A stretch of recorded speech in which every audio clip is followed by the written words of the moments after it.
예, 안녕하세요. 2021년 7월 11일 일요일. 예, 오늘도 직장생활 하는 가운데 주말을 이용해서 농사를 짓는 주말 농장 복분자 신초 위인 작업을 하면서 잠시 오늘은 옥수수 이야기를 잠시 해보도록 하겠습니다. 옥수수의 수정하는 모습, 그리고 어떻게 하면 옥수수를 많이 따먹을까, 그리고 옥수수의 주요 병해충에 대해서 설명을 드리도록 하겠습니다. 먼저 이렇게 아침 일찍 이런 시간인데요, 보시다시피 벌이 어마무시하게 많습니다. 벌이 이렇게 옥수수는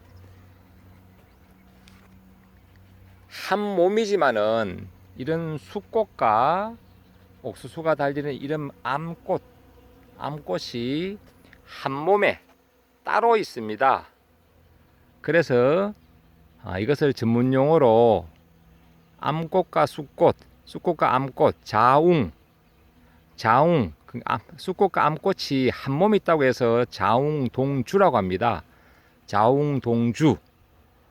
예를 들면 수박도 보면 암꽃과 수꽃이 한 몸에 따로 있습니다. 역시나 이 옥수수도 따로 있고요. 그리고 암꽃과 수꽃이 따로 있는 것을 자웅이주라고 합니다. 다른 포기에 있다고 해서, 예를 들면 우리가 흔히 먹는 달의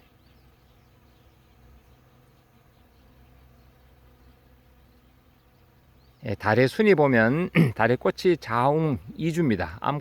암나무와 숫나무가 다릅니다. 예를 들면 이렇게 벌들이 이 숫꽃을 많이 건드리고, 또한 바람이 불면 꽃가루가 이 암꽃의 끝에 있는 암술머리에 닿아서 수정을 하고요. 그것이 나중에 알알이 박힌 옥수수가 되는데요. 이렇게 옥수수는 생각보다 아마 꿀이 많은 것 같습니다. 꽃에 벌이 많다는 것은 결국은 꿀이 많다는 이야기라요.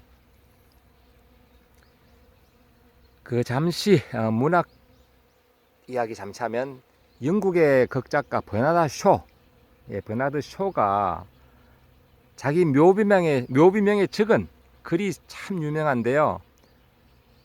간단합니다. 우물쭈물 하다가 내 이럴 줄 알았다.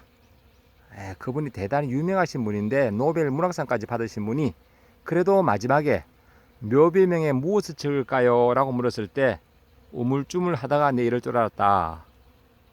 더 열심히 살 수 있었다는 이야기죠.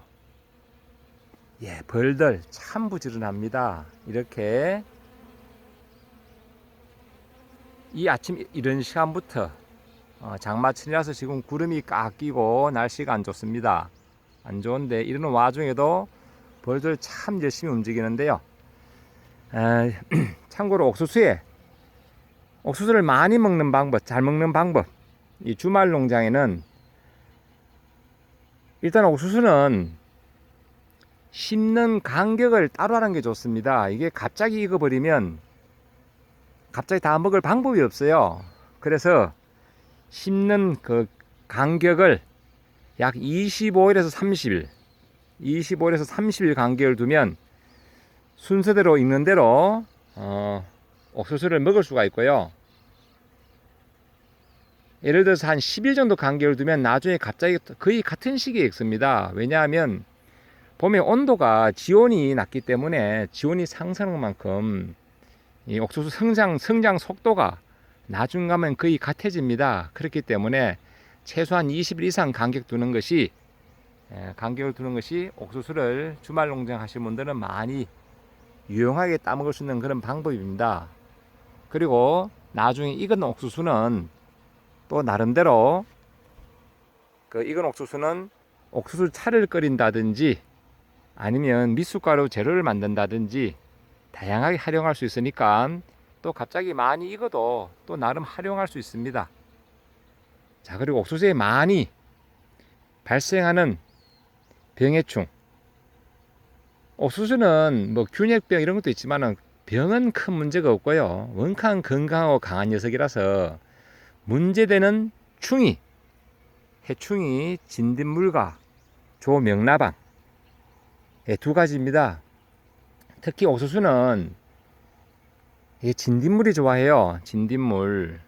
진딧물이 좋아하는 작물이기 때문에 나중 가면 옥수수가 이렇게 여기는 지금 방지가 잘 되어서 그런 것이 없는데 수확할 때 보면 이런 껍질 부위가 거뭇거뭇한, 즉 진딧물 분비물로 인한 그런 거름병으로 인해서 이 분비물이 생겨서 거름병처럼 거뭇거뭇해진다거나, 또 조명나방, 나방이 빵구를 내고 들어가서 구멍을 내고 들어가서 옥수수를 가해하여 먹을 때 옥수수가 먹은 그런 처음에 벌레가 먹은 그런 옥수수를 같이 먹는 그런 경우가 발생합니다. 저는 보시다시피 이렇게 닭가수로 가장자리로 옥수수를 심은 이유가 이곳이 구조적으로 동서로 생겼으면 괜찮겠지만은 남북 방향으로 밭이 있습니다. 그러다 보니까 바람은 태풍, 주로 강한 바람은 보면 서쪽에서 동쪽으로 부는 경향이 있습니다. 물론 반대 동에서 서로도 가끔 바람이 불지만 대부분의 강한 바람은 서에서 동으로 붑니다. 그래서 이렇게 옥수수를 심어서 1차적으로 제가 이렇게 도복되지 않도록 이런 기둥에 울타리 기둥을 통해서 제가 고추끈으로 이중으로 이렇게 묶어 주었습니다. 묶어 줌으로 해서 도복을 방지하고요. 도복을 방지하고 쓰러짐을 방지하고, 그리고 나름 이 방풍림 효과를 보려고 제가 이렇게 울타리 쪽에 늘 옥수수를 심습니다. 심고 그 다음으로 이렇게 고추를 심었기 때문에 고추가 바람에 나름 좀 덜 넘어지도록, 밭의 형태가 남북 방향으로 이렇게 고를 지을 수밖에 없기 때문에 바람은 거의 직각 정면으로 받도록 그래 구조가 되어 있습니다. 밭이. 그래서 할 수 없이 이렇게 일거양득 효과를 보기 위해서 제가 옥수수를 심었습니다. 보시다시피 이쪽은 꽃이 피었고요. 그리고 바로 옆에 옥수수는 아직 암꽃이 안 올라왔습니다. 그 이유가 약 한 20일 정도 간격을 두었기 때문인데, 문제는 지온 관계 때문에 이렇게 벌써 수꽃은 피었고 암꽃이 금방 따라 올라오고 있습니다. 즉 간격 차이가 별로 나지 않는다는 이야기입니다. 반대편, 저쪽 그 반대편 가장자리는 충분히 간격을 두어서 이제 아주 어린 그런 옥수수가 자라고 있는데요. 이것이 옥수수를 많이 먹는 방법입니다. 주말 농장 하면서 잘 따먹는 방법. 그리고 옥수수는 이렇게 한 몸에 자웅동주, 한 몸에 쑥꽃과 암꽃이 있다. 그리고 이렇게 벌들이 새벽부터 이렇게 열심히 수정을 돕고 있다. 자기들은 꿀을 따가지만 그 밑에 암꽃에 도움을 주고 있다. 이런 모습을 보여드렸습니다. 그리고 옥수수에 많이 생기는 해충은 조명나방, 나방이고요. 그리고 진딧물. 저는 개인적으로 옥수수의 방제는 그 명타자 유탁제,